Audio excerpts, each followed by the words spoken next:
Hello there, here we are again, the famous five are camping, and this is chapter 2, Up on the Moors. Mr. Luffy was not a good driver. He went too fast, especially round the corners, and many times Julian looked behind as the trailer in alarm, afraid that everything would suddenly leap off at some sharp bend. He saw the bundle of sleeping bags jump high into the air, but fortunately they remained on the trailer. He touched Mr. Luffy on the shoulder. "Sir, could you go a bit slower, please? The trailer will be empty by the time we arrive. If the luggage leaps about on it as much more—" "My word, I forgot we had a trailer," said Mr. Luffy, slowing down at once. "Remind me if I go over 35 miles an hour, will you? Last time I took the trailer with me, I arrived with only half the goods on it. I don't want that to happen again."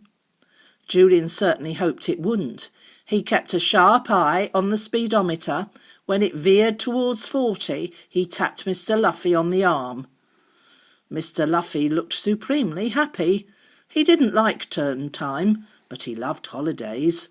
Term time interfered with the study of his beloved insect world.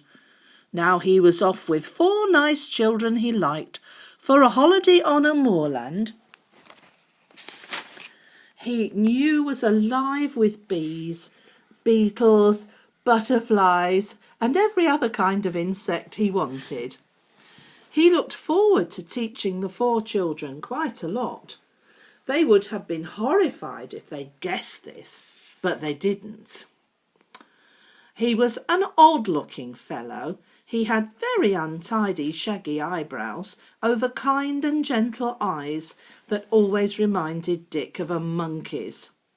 He had a rather large nose, which looked fiercer than it was because, unexpectedly, it had quite a forest of hairs growing out of the nostrils.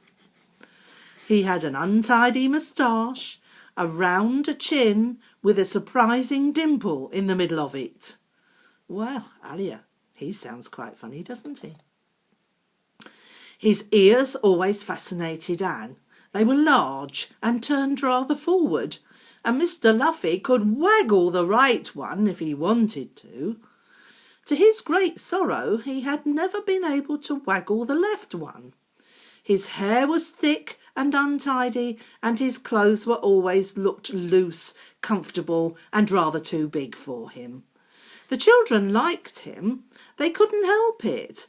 He was so odd and gentle and untidy and forgetful, and yes, sometimes unexpectedly fierce. Julian had often told them the story of Tom killing the bully. Mr. Luffy had once found Tom bullying a small new boy in the cloakroom, dragging him round and round by his belt. With a roar like an angry bull, Mr. Luffy had pounced on the big bully, got him by the belt, lifted him up and stuck him firmly on a peg in the cloakroom. "There, you stay there till you get someone to lift you down," Mr. Luffy had thundered. "I can get hold of a belt too, as you can see."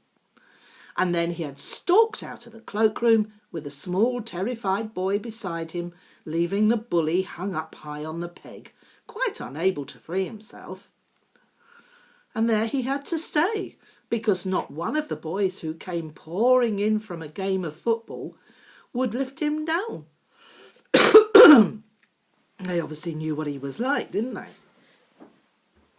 And if the peg hadn't given way under his weight, he'd be stuck up there still, Julian had said with a grin. Good old Luffy. You'd never think he could be fierce like that, would you? Anne loved that story. Mr. Luffy became quite a hero to her after that. She was pleased to sit next to him in the car and chatter about all kinds of things. The other 3 were squashed at the back with Timmy on their feet. George firmly prevented him from climbing up on her knee because it was so hot. So he contented himself with trying to stand up with his paws on the window ledge and his nose over the side.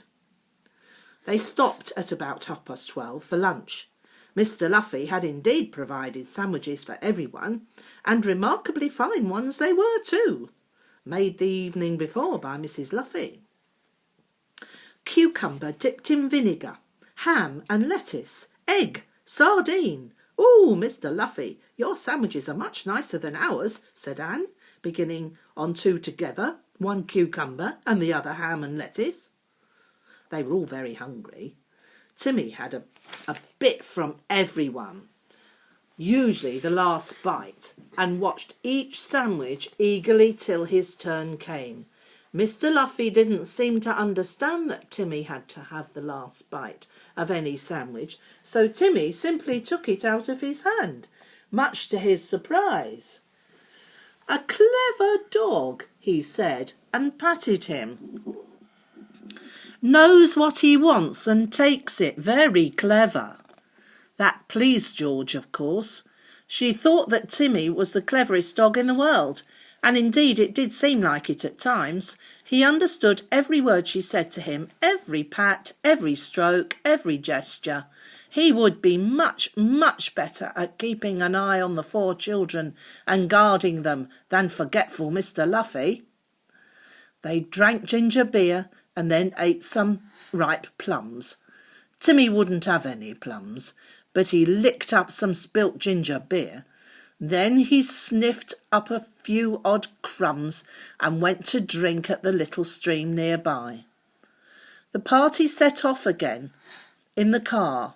Anne fell asleep. Dick gave an enormous yawn and fell asleep too. George wasn't sleepy, nor was Timmy, but Julian was. He didn't dare take his eye off the speedometer, though because Mr. Luffy seemed to be very much inclined to speed along too fast again after his good lunch. "We won't stop for tea till we get there," said Mr. Luffy suddenly, and Dick woke up with a jump at the sound of his booming voice. "We shall be there about 5:30. Look, you can see the moorland in the distance now, all ablaze with heather." Everybody looked ahead, except Anne, who was still fast asleep. Rising up on the left, for miles upon miles, was heather-covered moorland. A lovely sight to see. It looked wild and lonely and beautiful, blazing with heather and shading off into purple blue in the distance. "We take this road to the left, and then we're on the moors," said Mr. Luffy, swinging violently to the left and making the luggage in the trailer jump high again. "Here we go." The car climbed the high moorland road steadily. It passed 1 or 2 small houses, and in the distance the children could see little farms in the clearings.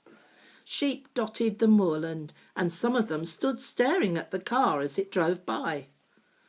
"We've got about 20 miles to go, I should think," said Mr. Luffy, jamming on his brakes suddenly to avoid 2 large sheep in the middle of the road. "I wish these creatures wouldn't choose the centre of the road to gossip in. Hi, get on there! Let me pass!" That's what sheep do, isn't it? Timmy yelped and tried to get out of the car. The sheep hurriedly decided to move, and the car went on.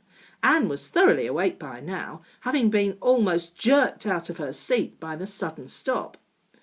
"What a shame to wake you," said Mr. Luffy, gazing down at her kindly and almost running into a ditch by the side of the road. "We're nearly there, Anne."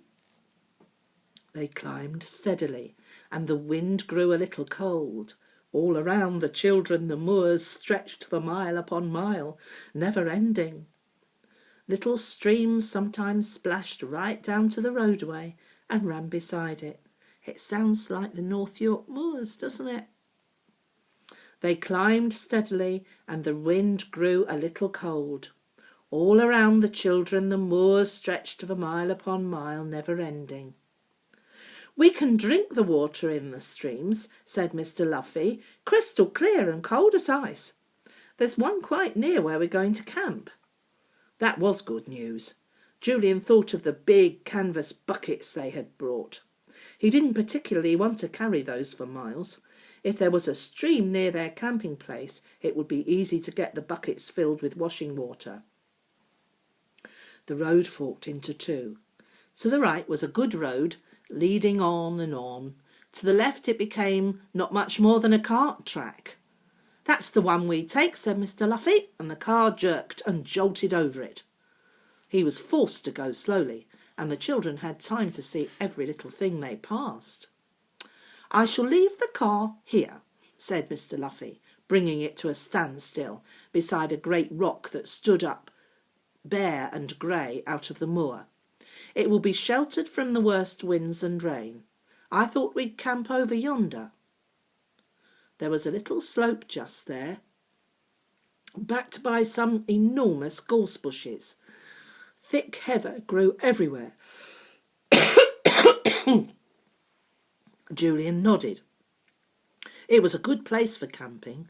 Those thick gorse bushes would provide fine shelter from the winds. "Right, sir," he said. "Shall we have tea first or unpack now?" "Tea first," said Mr. Luffy. "I've brought a very good little stove for boiling and cooking things. Better than a wood fire. That makes kettles and saucepans so black." "We've got a stove too," said Anne. She scrambled out of the car and looked all round. "It's lovely here, all heather and wind and sun. Is that the farm over there, the one we shall go to for eggs and things?" She pointed to a tiny farmhouse on the hill opposite. It stood in a small clearing. In a field behind it were 3 or 4 cows and a horse. A small orchard stood at the side, and a vegetable garden lay in front. It seemed odd to see such a trim little place in the midst of the moorland. "That's Ollie's farm," said Mr. Luffy. "It's changed hands, I believe, since I was here 3 years ago. I hope the new people are nice. Now, did we leave something to eat for our tea?" They had, because Anne had wisely put away a good many sandwiches and bits of cake for tea time. They sat in the heather, with bees humming all round them, and munched solidly for 15 minutes. Timmy waited patiently for his bits, watching the bees that hummed round him. There were thousands of them. "And now, I suppose, we'd better put up our tents," said Julian. "Come on, Dick, let's unpack the trailer. Mr. Luffy, we don't intend to camp on top of you, sir, because you won't want 4 noisy children too near. Where would you like your tent put?" Mr. Luffy was about to say he would like to have the 4 children and Timmy quite close, when it suddenly occurred to him that perhaps they might not want him too near. And that was right, wasn't it? They might want to make a noise or play silly games, and if he were near, it would stop them enjoying themselves in their own way. So he made up his mind not to be too close. "I'll pitch my tent down there, where the old gorse bush is," he said.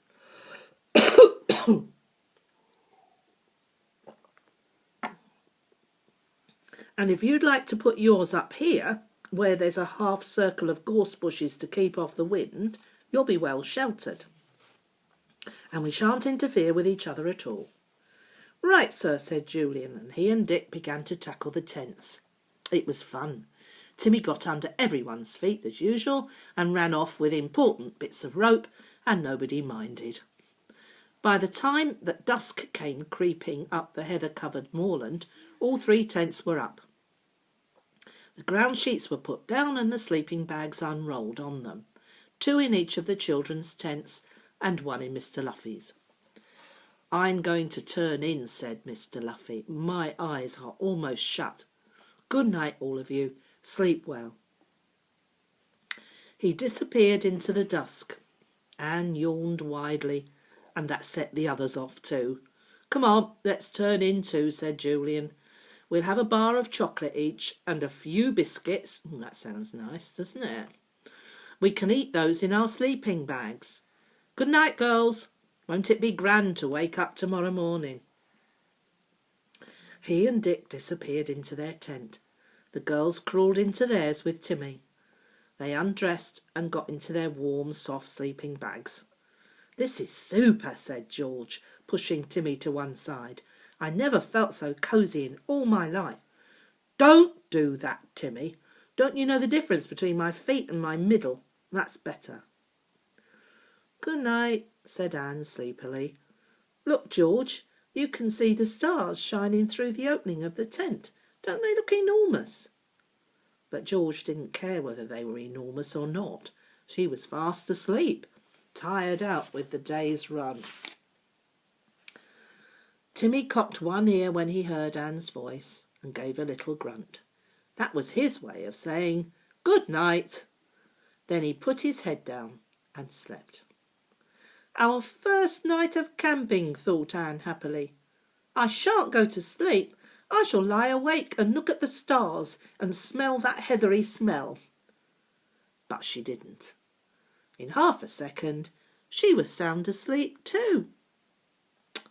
So there we are. So they are having fun already, aren't they? This is great. So next time we'll look at chapter 3, and it's called Anne's Volcano. And before you hear the next chapter, you ask Daddy or Mummy to explain to you what a volcano is. All right? Bye-bye. Bye-bye, darling.